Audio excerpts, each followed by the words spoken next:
संजय गांधी निराधार अनुदान योजनेअंतर्गत जे लाभार्थी आहे त्यांच्यासाठी अत्यंत महत्त्वपूर्ण अपडेट आहे, कारण जानेवारी हप्ता पैसे वितरणाबाबत नवीन मोठी अपडेट आलेली आहे। जी पहिली तारीख 11 वाजता सकाळी जी पोर्टलवरती अपडेट आली होती ती तारीख चुकली होती। तुम्ही पाहू शकता 28 जानेवारी 2025 देण्यात आले होते, पण लाभार्थ्यांच्या माध्यमातून असो किंवा आपल्या माध्यमातून तक्रार करण्यात आली होती व त्यानंतर जी वेबसाईट आहे त्यामध्ये तारीखसुद्धा चेंज करण्यात आलेली आहे। आता जे लाभार्थी आहे त्यांनी पाहू शकता ss.mahaiti.org या पोर्टलवरती जाऊन तुम्ही स्वतः इथे चेक करू शकता मेसेज। आपणास सूचित करण्यात येते की डीबीटी प्रणालीवर दिनांक 27 जानेवारी 2026 रोजी दुपारी 3 वाजल्यापासून म्हणजे आज 3 वाजल्यापासून ते 28 जानेवारी 2026 रात्री म्हणजे उद्या संध्याकाळी 7 वाजेपर्यंत पोर्टलवरील लाभ वितरण करण्याची कार्यवाही करण्यात येणार असून सदर कालावधीत पोर्टल सक्रिय राहणार नाही। तर लाभार्थ्यांनो लक्षात घ्या, 29 तारखेपर्यंत तुमच्या खात्यामध्ये पैसे वितरण सुरू होईल।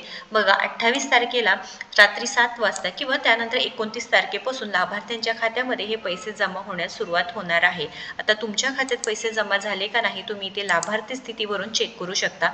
तुमचा आधार नंबर टाका, कॅप्चा टाका, गेट मोबाईल OTP, त्यानंतर तुमचं सर्व स्टेटस वगैरे सगळं दिसणार आहे।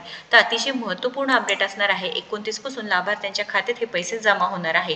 आता 1500 रुपये आणि 2500 रुपये जे संजय गांधी निराधार अनुदान योजना असो किंवा श्रावण बाळ योजना आहे, त्यानंतर विधवा पेन्शन योजना आहे, दिव्यांग वयोवृद्ध निवृत्तीवेतन योजना आहे, या सर्व योजनेच्या लाभार्थ्यांना 1500 रुपये व जे दिव्यांग निवृत्तीवेतन दिव्यांग योजना आहे त्या योजनेच्या लाभार्थ्यांना 2500 रुपये त्यांच्या खात्यामध्ये जमा होणार आहे।